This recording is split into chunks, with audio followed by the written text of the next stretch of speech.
오늘은 누가 능히 하나님을 가르치겠느냐 라는 제목으로 하나님의 말씀을 생각해 보겠습니다. 욥기 21장 17절로 34절 말씀입니다. 악인의 등불이 꺼짐과 재앙이 그들에게 닥침과 하나님이 진노하사 그들을 공고하게 하심이 몇 번인가.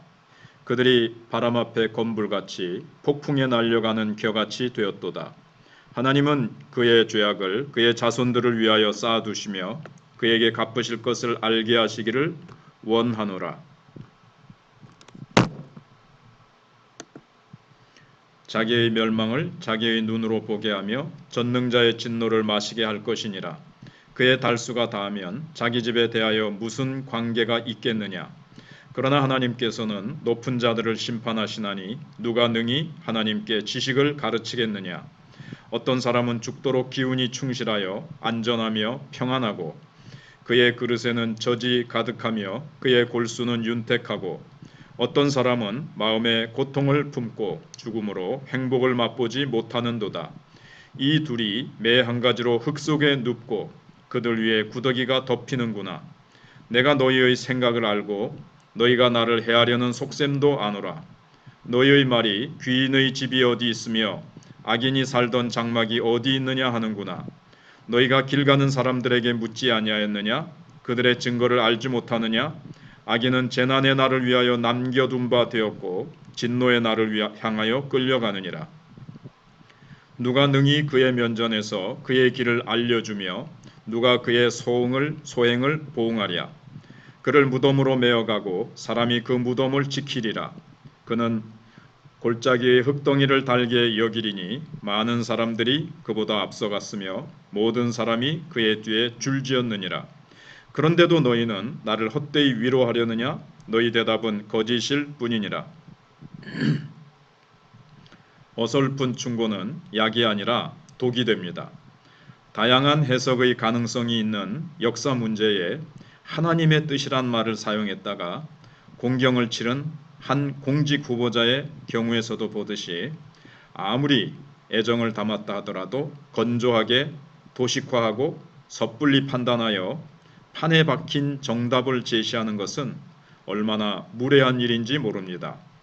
잘 알지도 못하면서 꼰대 노릇을 하려는 태도는 하나님 사랑도 이웃 사랑도 아닙니다. 욥은 악인들에게 파멸과 재앙이 속히 이른다고 하며 욥이 악인이라는 친구들의 날선 분석을 차분히 반박합니다. 첫 번째, 악인의 멸망이 몇 번인가 하는 것입니다. 친구들은 악인을 멸망한다고 했지만 현실은 그렇지 않습니다. 욥은 악인이 정말 순식간에 멸망하는 일을 얼마나 자주 보는가. 폭풍 같은 하나님의 진노에 흩날리는 지푸라기 신사가 되는 모습을 얼마나 자주 목격하는가라고 반문합니다. 악인이 깨닫도록 생전에 재앙을 주셔야지 악인은 수명을 다 살다가 죽고 자식들에게 재앙이 미치게 한들 무슨 소용이 있느냐고 묻습니다.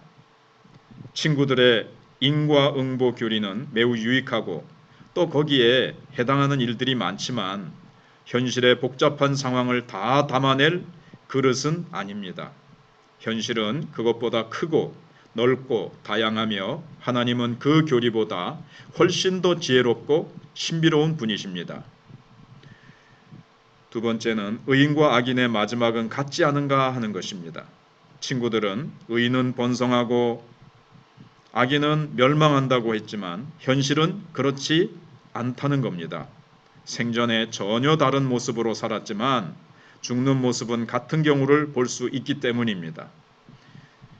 죽을 때까지 기력이 충실하여 안전하고 평안하게 살다가 마무리하는 이도 있고 온갖 고생만 하다가 행복해 보지 못하고 죽는 사람도 있습니다. 그런데 둘 다 죽어 흙으로 돌아가고 썩어서 구더기로 덮이는 운명을 맞이합니다. 전자가 악인이고 후자가 의인이라고 가정해도 그들의 마지막이 특별히 다를 것이 없지 않느냐는 것입니다. 예외를 허용하지 않는 인생에 관한 설명은 인생의 신비를 인정하지 않는 오만이요 어리석음입니다. 인생이 어디 수학 공식처럼 딱딱 맞아 떨어지기만 하던가요? 세 번째, 악인은 끝까지 기억되지 않는가라는 것입니다. 친구들은 악인의 악행은 만방에 드러나 수치를 당하며 그들은 기억되지 않고 사라질 것이라고 했지만 현실은 그렇지 않습니다. 욥은 악인의 죽음을 슬퍼하는 자들이 있고 많은 사람들이 그의 장례를 성대하게 그리고 정성스럽게 치러주며 심지어 그의 무덤을 지켜주는 사람들까지 있는 현실을 이야기합니다. 사실 독재자들의 그 국가에서 그 독재자들의 죽음 그 이후의 모습들을 우리가 보지 않습니까? 그렇게 극진한 대접을 받으니 죽은 악인은 자기를 묻은 골짜기의 흙을 달게 여길 것이라고 합니다. 악인은 살아서도 호강하고 죽어서도 호강하며 두고두고 기억되는 사람이 되는 것이 현실입니다. 욥은 악인들에게 미칠 재앙을 일반화하여 욥 자신에게 적용하는 친구들은 자신을 위하는 사람들이 아니라 자신을 해하려는 습성을 가진 자들이며 그것은 조롱을 넘어 거짓이라고 일갈합니다. 어디서부터 잘못된 것일까요? 욥은 그들이 높은 자, 즉 교만한 자가 되었기 때문이라고 말합니다. 교만하여 감히 하나님을 가르치려 드는 자들이라는 것입니다. 욥은 자신을 향한 부당한 분석과 정죄는 결국 하나님의 자리를 찬탈한 교만의 결과였던 것입니다. 그것은 하나님을 경외하는 것도 아니요 형제를 사랑하는 것도 아닌 죄악이며 거짓이었습니다.